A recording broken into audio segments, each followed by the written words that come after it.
I never expected it to happen like this, never saw it coming. A random day, like any other, a moment of pure clarity that would change everything. I was sitting on the couch, flipping through channels, when the sound of a car door slamming caught my attention. I thought nothing of it at first, just the usual noise from the neighbor's driveway. But then, something about it seemed off. I looked up just in time to see her, Hannah, my wife, walking into the house with an unfamiliar figure. His face wasn't familiar, but his posture screamed confidence. His jeans were too tight, and the arrogance in his step was unmistakable. He was younger than me, that was clear. I didn't know him, but my gut told me everything I needed to know. She hadn't even bothered to hide it anymore. It wasn't that I had never suspected. The signs had been there for weeks, maybe even longer, but I chose to ignore them. The late nights, the sudden mood swings, the distance in her voice when she'd speak to me. She'd been cold, almost like a stranger in our own home. But this? This was different. I could see the smirk on her face as she greeted him. It was like I wasn't even in the same room. I stood up, my heart thumping in my chest. I wasn't sure if it was the shock, the disbelief, or the anger that started to bubble up inside me, but I had to act. I wanted to scream, to ask her what the hell was going on, but I stayed silent. Watching. Waiting.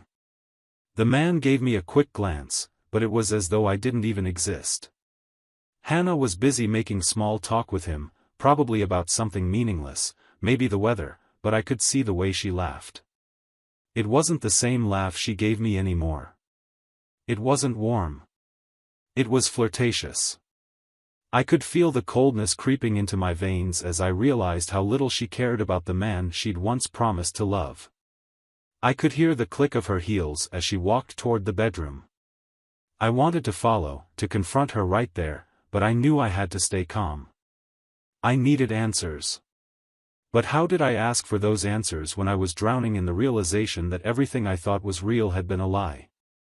I didn't know what to do, but I knew I couldn't just sit there. I had to find the truth, no matter how much it hurt. But nothing prepared me for what happened next. The next few hours felt like an eternity. After the man, who I now realized was just a pawn in her game, left, I couldn't sit still. My thoughts swirled like a hurricane, a mix of anger, confusion, and disbelief. I kept thinking back to the way she smiled at him, how they seemed so comfortable together, like she hadn't been married to me for the last 5 years. But even more haunting was the gut-wrenching feeling that the betrayal had been going on for longer than I cared to admit. I couldn't let it go. I had to know the truth. I had to uncover it with my own hands. I tried to tell myself that maybe I was overreacting. That maybe I was just imagining things, looking for something that wasn't there. But every minute that passed without confronting her just felt like I was sinking deeper into a pit of despair. So, I decided to go into her things. Not just a few personal items, but everything: her phone, her laptop, her emails. If there was a shred of truth hidden in there, I would find it. It wasn't long before I found what I was looking for.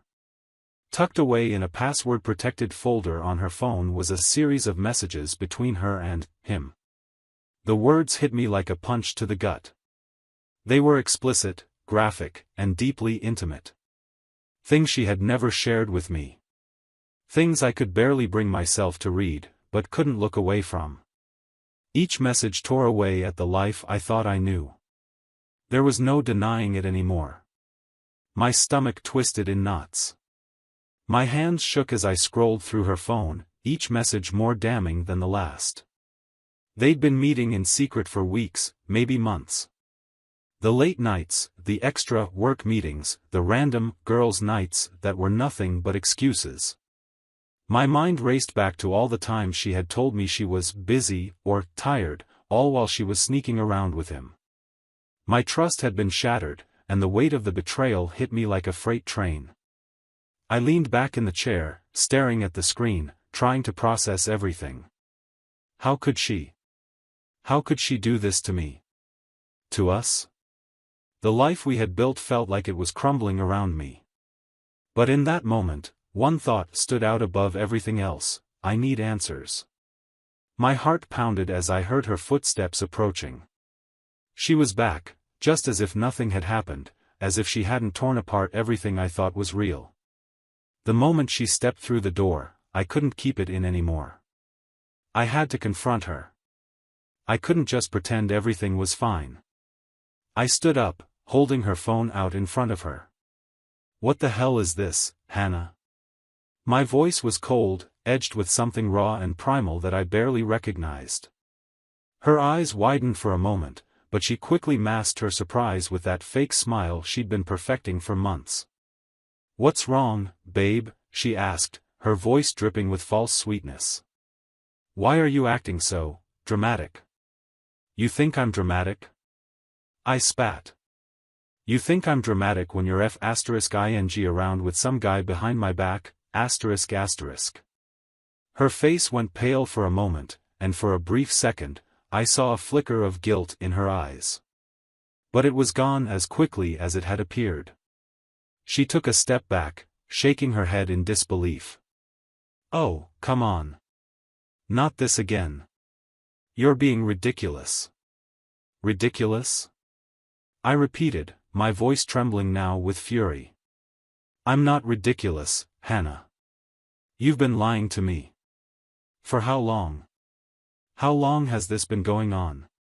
She took a deep breath, her gaze dropping to the floor. "It's not what you think." I couldn't stop myself from laughing bitterly. "Really? Because the messages I just found don't exactly match up with your story. You've been seeing him for months, haven't you?" She finally looked up at me, and there it was, the smirk. That smug, self-satisfied look that I used to hate and love all at once. "You don't understand," she said, her tone cold, almost condescending. "I'm not happy, okay? I haven't been happy for a long time. You've been so focused on your career, so busy with your own thing, that you didn't even notice I was slipping away. I needed someone else. Someone who actually sees me." I felt the blood drain from my face. Every word she spoke was like a dagger in my chest. "So, this is my fault?" I could barely get the words out, they tasted like acid in my mouth. "I'm the one to blame for your affair?" Hannah shrugged nonchalantly. "Maybe. Maybe not. But I'm not sorry. You didn't care enough, and he did. So, yeah, I guess I got what I needed elsewhere." My hands clenched into fists, my body shaking with rage. "You're unbelievable. You think it's that easy? You think you can just walk away from everything we had, everything we built?" She rolled her eyes. "Honestly, I don't owe you an explanation. I've already made my choice. If you can't handle it, then leave. But don't sit here and pretend like I've done something wrong when you're just as much at fault." The words stung.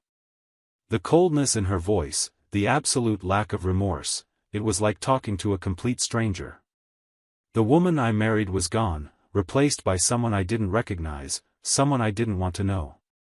I didn't know what to say next. The anger was boiling over, but I could feel something else creeping in. Something darker. Something that threatened to break me. I could have walked out right there. I could have demanded a divorce, but the thought of losing everything, my life, my home, the future I thought we'd have, left me paralyzed. The betrayal was too fresh, too painful to fully comprehend. But deep down, I knew one thing for sure: I couldn't just forgive this. I couldn't just pretend like nothing had happened. But what was I supposed to do now? The silence between us stretched for what felt like hours, but in reality, it was only moments. My heart pounded in my chest, each beat heavy, slow, like it was struggling to keep going. I stared at Hannah, this woman who had once been the love of my life, now standing before me like a stranger. She was cold, indifferent, almost smug, and I couldn't process it. It was like I was drowning, but I couldn't even scream for help. You're really just going to stand there and act like I'm the one who ruined everything? I finally managed to say, my voice shaking with frustration. She shrugged, as if it was no big deal. I'm not saying you ruined everything, I'm just saying you were never there when I needed you. She crossed her arms, looking at me like I was the one being unreasonable. Maybe I would have still been loyal if you'd paid attention, but honestly, I was suffocating. I needed someone who could make me feel alive. Alive? I repeated, my eyes wide with disbelief. Is that what this is about? You slept with him because you wanted to feel alive? You threw everything away for that? Hannah's expression didn't soften. Instead, she gave a little shrug, a smug smile tugging at the corners of her lips. You're making it sound like I've committed some horrible sin, but I didn't.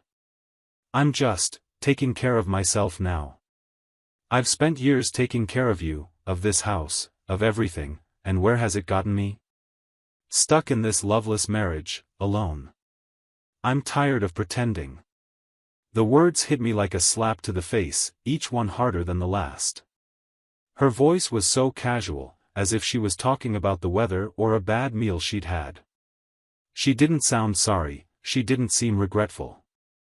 She wasn't the woman I married, she was someone else entirely. For a moment, I thought I might lose control. I wanted to shout, to throw something, to demand that she beg for my forgiveness. But then I realized, I didn't want her apology. I didn't want her empty words. I wanted the truth, and I had it. But it didn't make it any easier to digest. Do you even care about me anymore? I asked, my voice softer now, almost a whisper, as if asking would somehow break the final thread that held this broken marriage together. Her eyes flickered for a moment, just a split second, before she turned away. You're still stuck on that, huh? Of course, I care about you. But caring isn't enough anymore. It never was. You were too busy with your job, your friends, your life outside of us. I was just a side note. I needed something more, someone who was actually there. I wanted to scream at her, tell her how wrong she was, how hurt I was. I wanted to remind her of all the times I was there, all the times I sacrificed, but it didn't matter. The truth was, no amount of words would make a difference now. The damage was done. And then, something unexpected happened. She stepped forward, closer to me, and I instinctively took a step back. The whole conversation had been a dance, a fight for control, but now, she seemed to be looking for something. It wasn't an apology or remorse, it was something darker. She was almost daring me to react.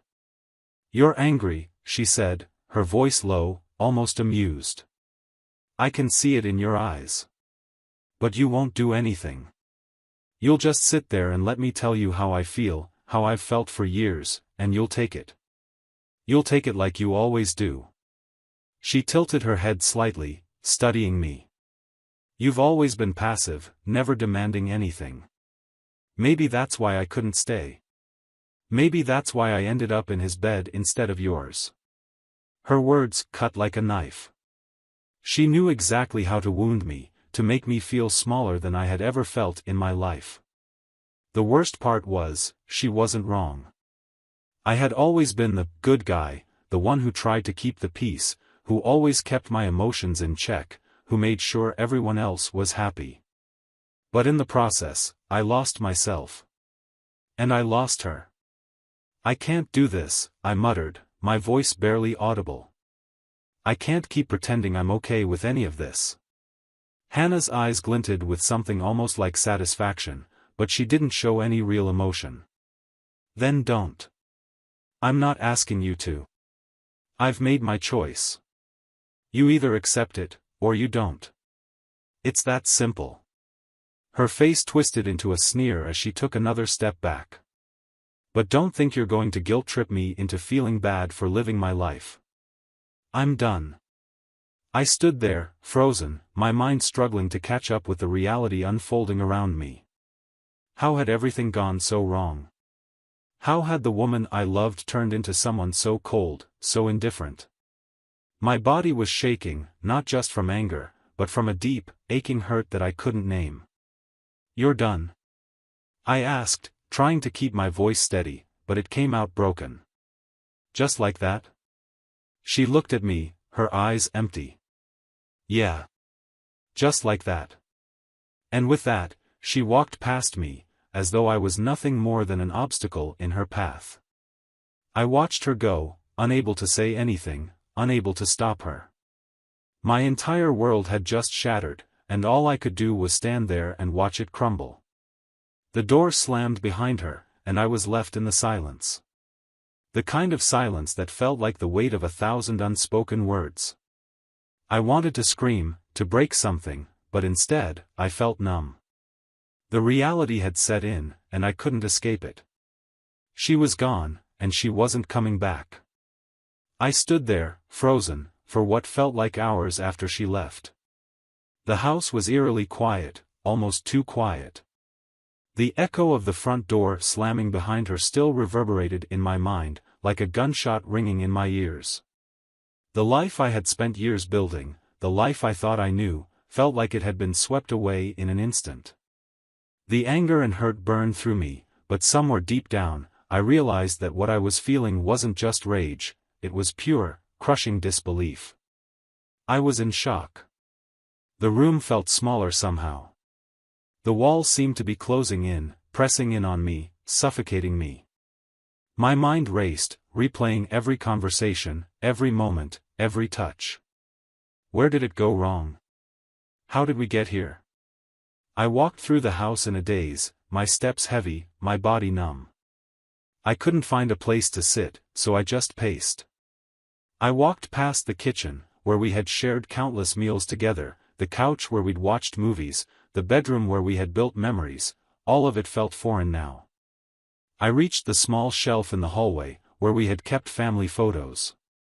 I stared at the picture of us from our wedding day, smiling, blissfully unaware that all of this was coming. I picked up the frame, feeling the weight of it in my hands. The smile in the picture mocked me now, a cruel reminder of how naive I had been. I wanted to throw it, to break it, but instead, I just let it fall back into place on the shelf. I couldn't destroy the memory, not yet. Part of me was still holding on to it, the belief that maybe, somehow, this wasn't real. But it was real. I sank down onto the couch, my mind spinning. The pain was like a constant pressure in my chest, tightening with every breath.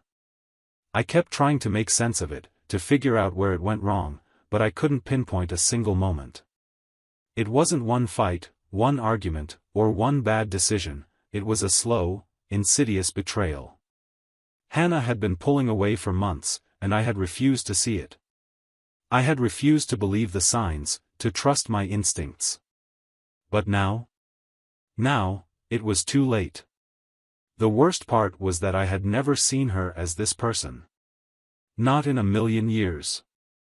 I had always known Hannah as the girl who would hold my hand during tough times, who would laugh with me until we cried, who would be there when I needed someone. She had been the woman I could always rely on, my rock. And now, that person was gone, replaced by someone who saw me as nothing more than an obstacle. I closed my eyes, trying to drown out the thoughts racing through my mind, but they wouldn't stop. The words she said kept coming back, over and over, like a broken record. I needed someone who could make me feel alive. Alive. I had thought I was enough. I had believed that everything we had, our marriage, our life together, was enough to make her happy. But clearly, it wasn't. The pain turned into something darker. Not just anger, but shame. Shame that I hadn't seen it sooner. Shame that I had been so blind. The doubts crept in, one by one. Was it my fault? Was there something I could have done differently? Could I have been a better husband? A better partner? I pulled myself up from the couch, unable to sit still any longer. I needed to move, to do something. Anything. I grabbed my jacket and walked outside, the cold air hitting me like a slap in the face. The street was empty, the night quiet, but I felt like I couldn't breathe. I started walking, aimlessly, letting my feet take me wherever they wanted. My mind kept flashing to Hannah, to the way she had looked at me when she left. There was no regret in her eyes, only indifference. She had made her choice, and she had already moved on. It hit me hard. The woman I had loved, the one I thought I knew, had already let me go. I stopped in front of a bar, unsure of what I was even doing there. The dim lights inside flickered like they were mocking me. I was alone. Hannah was out there somewhere with him, probably laughing, probably forgetting that I even existed. I walked in and ordered a drink, something strong to drown out the thoughts swirling in my head. The bartender gave me a long look, but I didn't care. I was trying to escape. The alcohol burned as it went down, but it did nothing to numb the pain. I took another drink, and then another. My thoughts became hazier, but the emptiness inside didn't go away. When I walked out of the bar, I felt like a different person. A shell of the man I used to be. I didn't know what to do anymore. The world felt foreign, and nothing made sense. My life had been turned upside down, and I didn't know how to fix it, how to go back to the way things were. What could I do now? Could I forgive her? Could I forget this betrayal? The answer was a resounding no. There was no going back from this. There was no way I could ever look at Hannah the same way again. She had taken something from me, and no amount of apologies could ever repair it. But still, a small part of me hoped. Hoped that maybe, just maybe, there was a way to heal. A way to move on. Because no matter how much she had hurt me, I had loved her. I still loved her in a way, even though she was gone. I walked home in silence, the weight of the night pressing down on me. I had no idea what tomorrow would bring, or if there even was a tomorrow for me and Hannah. But what I knew for sure was that my life, the one I thought I understood, was gone. And it would never be the same again. The days after Hannah left were like a blur, a strange mixture of numbness and raw pain. I barely remembered what I did during the day, the hours stretching on with no real sense of purpose. Work became just a distraction, a place to hide from the reality that had shattered my life. Every time I stepped into the office, I tried to force myself to focus, but my mind was always elsewhere, back at home, where the house now felt empty and cold. I'd spend most evenings at home, sitting in silence, replaying the same scenes in my head, the way she'd looked when she confessed, the way she'd walked out of the door, her words hanging in the air like poison. She was done with me. And even though I'd heard it 1,000 times, it still didn't feel real. The betrayal, the lies, all of it, it was like a nightmare I couldn't wake up from. I tried to occupy my mind with little distractions, taking walks, cooking meals for myself, rearranging the furniture in an attempt to feel like I had some control over my environment. But nothing helped. I couldn't escape the truth. And every time I allowed myself to sit still for too long, the weight of the reality would crash down on me again. I went through the motions of life, but there was no joy in it. There was no happiness. No light at the end of the tunnel. One night, as I sat alone at the kitchen table, trying to finish a dinner I had half-heartedly prepared for myself, my phone buzzed. At first, I ignored it, assuming it was just another spam message or a work email. But the second buzz came with a name that made my stomach drop. It was Hannah. I stared at the screen for a moment, unsure of what to do. I hadn't heard from her since that night. Hadn't even seen her face. After everything, I thought I'd be better off without her, but now, seeing her name, something inside me stirred. Something darker. Something I hated myself for, but I couldn't deny. I unlocked the phone and read her message. "Can we talk?" Just 3 words. But they carried the weight of everything I had been avoiding. The instant I saw them, I was flooded with conflicting emotions, anger, confusion, even hope. Hope? For what? For her to apologize? To beg me to take her back? A part of me almost wanted to see it, to hear her plead for forgiveness, even though I knew I would never trust her again. But I couldn't pretend that I wasn't curious. That I didn't want answers. I took a deep breath and typed out my response, my fingers trembling as I did so. "What do you want, Hannah?" It didn't take long for her to reply. "I made a mistake. I was stupid. I know you're angry. I know I hurt you. But I need to explain. Please." I set my phone down, my heart pounding in my chest. I didn't know what to think. I couldn't make sense of her words. After everything, how could she just waltz back in and expect me to listen? How could she be so selfish? I knew she wasn't sorry. Not really. But part of me still wanted to hear her say it. To hear her admit what she'd done. I walked over to the window, looking out at the street below. The world outside seemed normal, unaffected by the chaos in my life. It made me feel even more isolated, like I was living in a different reality from everyone else. As I stood there, I felt something shift inside me. It wasn't anger, or sadness, or even betrayal. It was something else, something I hadn't expected, a cold clarity. I couldn't go back. I couldn't let her back in. I wasn't just hurt by what she had done. I was disgusted. Disgusted by the lies, by how easily she had thrown everything away for some temporary thrill. For someone else. I wasn't a fool anymore.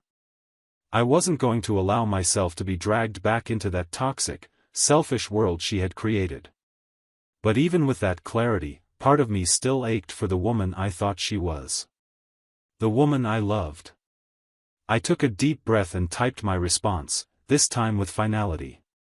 "It's over, Hannah. You made your choice, and I'm not going to sit here and let you mess with my head again. You don't get to come back and pretend like nothing happened." I hit send before I could change my mind. The next few hours passed in a haze.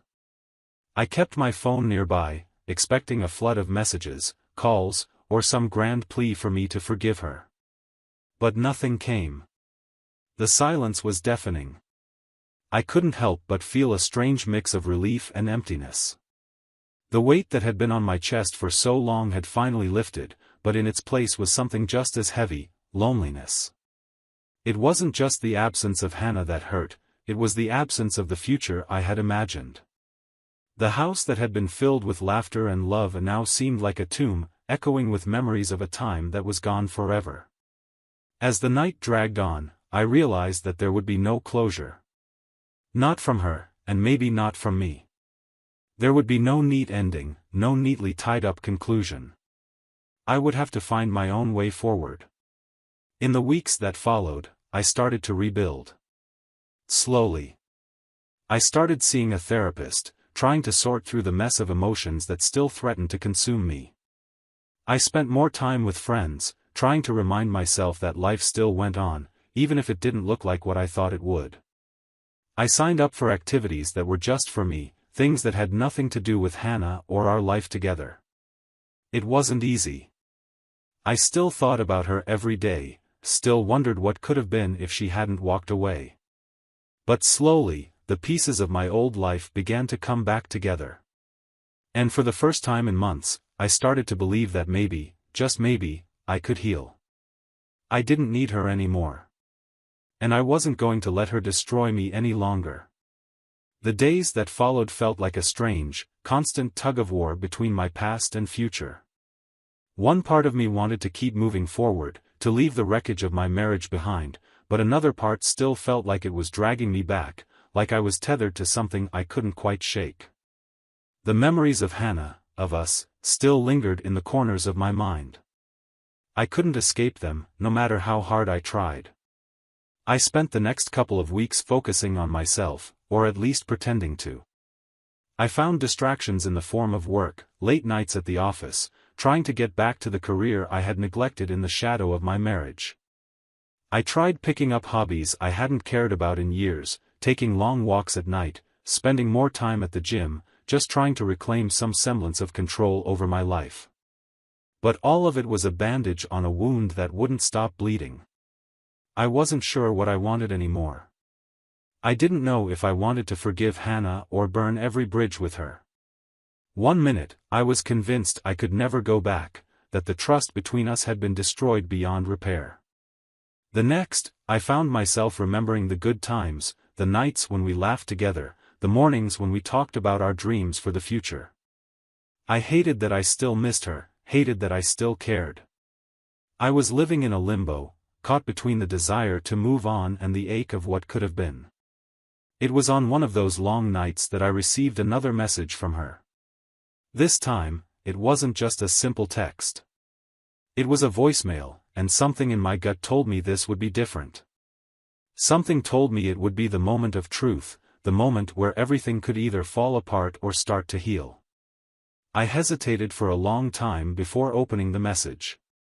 Part of me knew it was a mistake, that listening would only drag me back into the mess I'd spent so long trying to escape.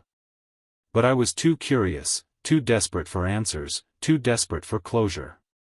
So, I hit play. Her voice came through the speaker, shaky, distant, but unmistakably Hannah's. "I know I don't deserve to ask you this, but please, hear me out." Her voice cracked at the end, and I could hear the weight of her words. For a second, I almost felt something like hope, but I quickly smothered it. I couldn't afford to fall for her act again. "I don't expect you to forgive me. I don't even know if I can forgive myself. But I can't live with myself knowing that I hurt you like this. I know I betrayed you, and I regret it every day. I don't even recognize the person I've become, and I just need you to know that I never wanted to hurt you. I don't know what came over me, and now, it's too late. You're gone. And I'm empty without you." Her words hit me like a wave crashing into the shore, and for a moment, I felt a pang of something deep inside. I didn't know if it was pity, sorrow, or just the ghost of love that still lingered. She sounded so broken, so real in that moment. But I wasn't sure if it was real or just another manipulation. I had spent so long chasing after her forgiveness, trying to understand what went wrong, but now, as I sat there listening to her tearfully confess her regret, something clicked inside me. Something that told me that maybe it was time to stop caring. Maybe it was time to stop searching for the person who had disappeared a long time ago. I paused the message before it could finish, my finger hovering over the phone. The lump in my throat was hard to ignore, but the decision I had to make was even harder. Would I go back? Could I go back? Could I really let myself forgive her after everything? The last few months had been a constant battle for control, for healing. I had tried to pick up the pieces of my life, piece by piece, despite the lingering emptiness. And the more I thought about it, the more I realized that the only way I could truly heal was to stop trying to rebuild the wreckage of my past. I wasn't going to go back to her. I couldn't go back.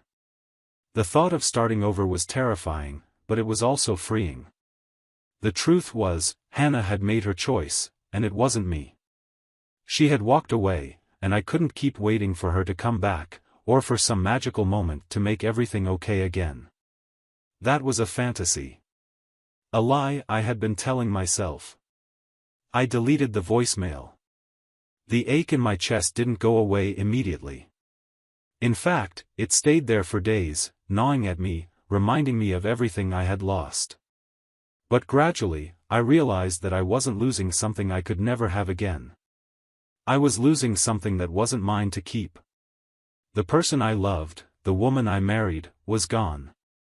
And maybe she had always been gone, hiding behind a mask of lies and manipulation.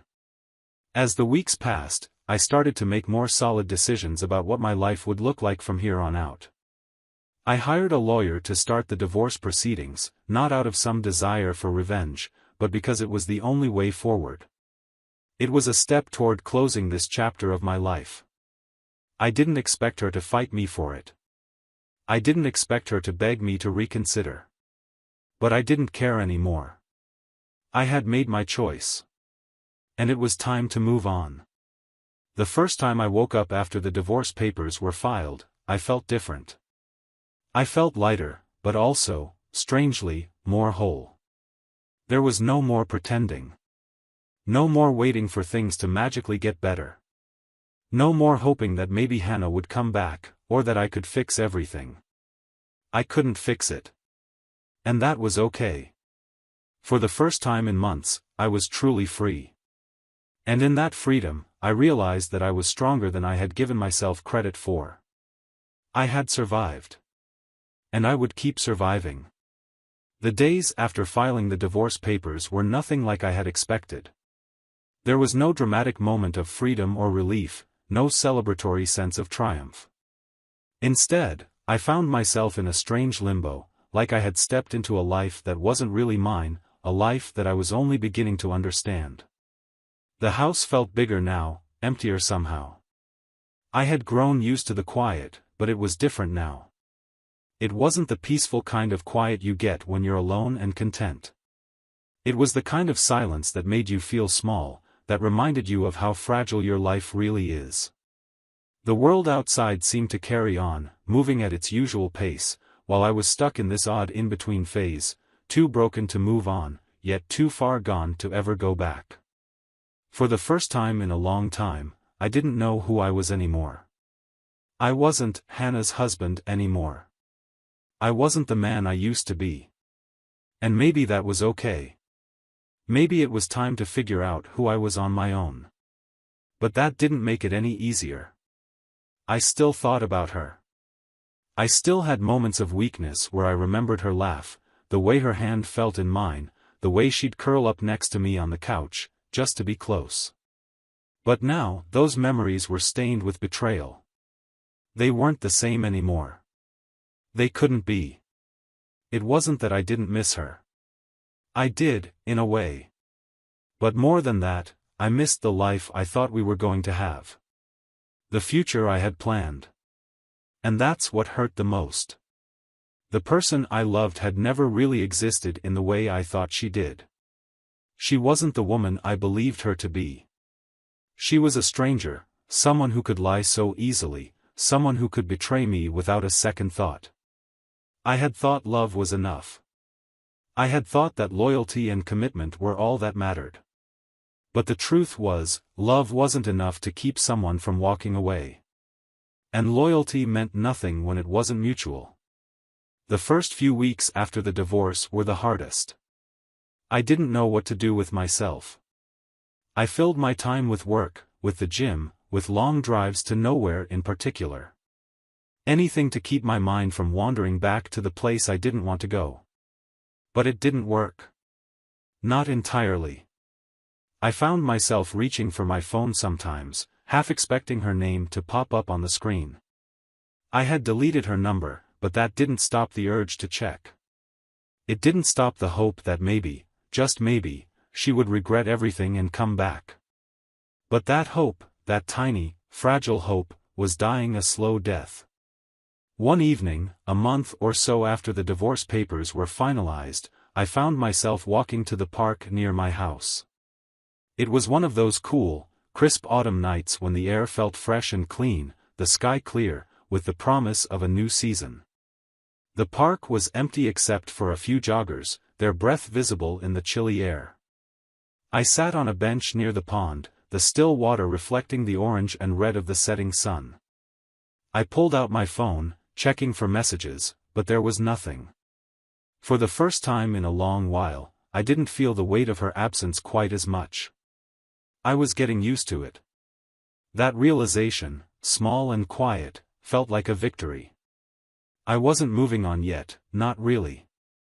But I was starting to heal. And that was enough for now. I leaned back on the bench and closed my eyes, taking in the peace. Then I heard it, footsteps crunching along the gravel path. I opened my eyes, expecting another jogger, but what I saw made my heart skip a beat. It was her. Hannah. For a moment, time stopped. I didn't know what to say, what to do. She was standing there in front of me, looking just as beautiful as I remembered, like nothing had changed. Her hair was a little longer, and she had a soft smile on her face, but it was her. The woman I once loved. The woman who had broken me. "Hey," she said quietly, her voice soft, almost tentative. I didn't respond immediately. Part of me wanted to get up, to walk away, to not let her have the satisfaction of seeing me weak. But another part of me, the part one hated, wanted to hear her out. "What are you doing here?" I asked, my voice rougher than I intended. I just needed to see you," she said, looking down at the ground before meeting my eyes. "I know I don't deserve it, but I wanted to apologize. I've been trying to make sense of everything. I know I hurt you, and I'll regret that for the rest of my life. I never meant for things to end this way." I stared at her, my thoughts whirling. Part of me wanted to let her explain, to hear the apology that I never thought I would get. But another part of me, the part that had been rebuilding my life, didn't want to fall for it again. "I don't know what you expect from me," I said finally, my words cold. "I can't just forget what you did. I can't forget how you lied, how you betrayed me. You destroyed everything. And I can't let you do that to me again." Her face fell, and for a moment, I saw the woman I used to know, the one who had loved me, the one who had hurt me so deeply. "I don't expect you to forgive me," she said quietly. I needed you to know that I am truly sorry. I know it doesn't change anything, but I had to say it." I sat there, not sure how to respond. There was a part of me that still wanted closure, that wanted to hear her take responsibility, wanted to feel like I wasn't the fool in all of this. But the truth was, there was no closure. There was no magic word she could say that would make everything okay again. "I appreciate you saying that," I said, my voice steady. "But I can't go back. You made your choice, and I made mine." I stood up, taking one last look at her, feeling the weight of everything that had come before. "Goodbye, Hannah," I said. I turned and walked away, the cool breeze hitting my face, clearing the fog in my mind. I didn't need her to fix anything. I didn't need her to come back and save me. I had already saved myself. And for the first time in months, I felt like I was finally free. The night air was crisp, and the weight of everything that had happened still hung heavy on my chest. I had walked away from Hannah for the last time, but the journey toward full closure still felt like an uphill battle. Yet, as I walked through the park, the familiar surroundings seemed to offer something different, an invitation to something new. The sky was darkening, and I found myself standing still, just breathing. I didn't feel anger or sadness anymore, just emptiness. But it wasn't the kind of emptiness that meant I was broken, it was the kind that meant I was empty of the past. Free. It hit me then, with a force that surprised me. I didn't need to keep looking backward.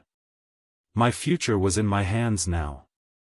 No more trying to fix a marriage that had shattered, no more chasing after apologies that would never come. I had all the time in the world to rediscover myself, to rebuild my life from the ground up. I turned, walking toward my car, a sense of peace settling in my chest. I had made the right decision.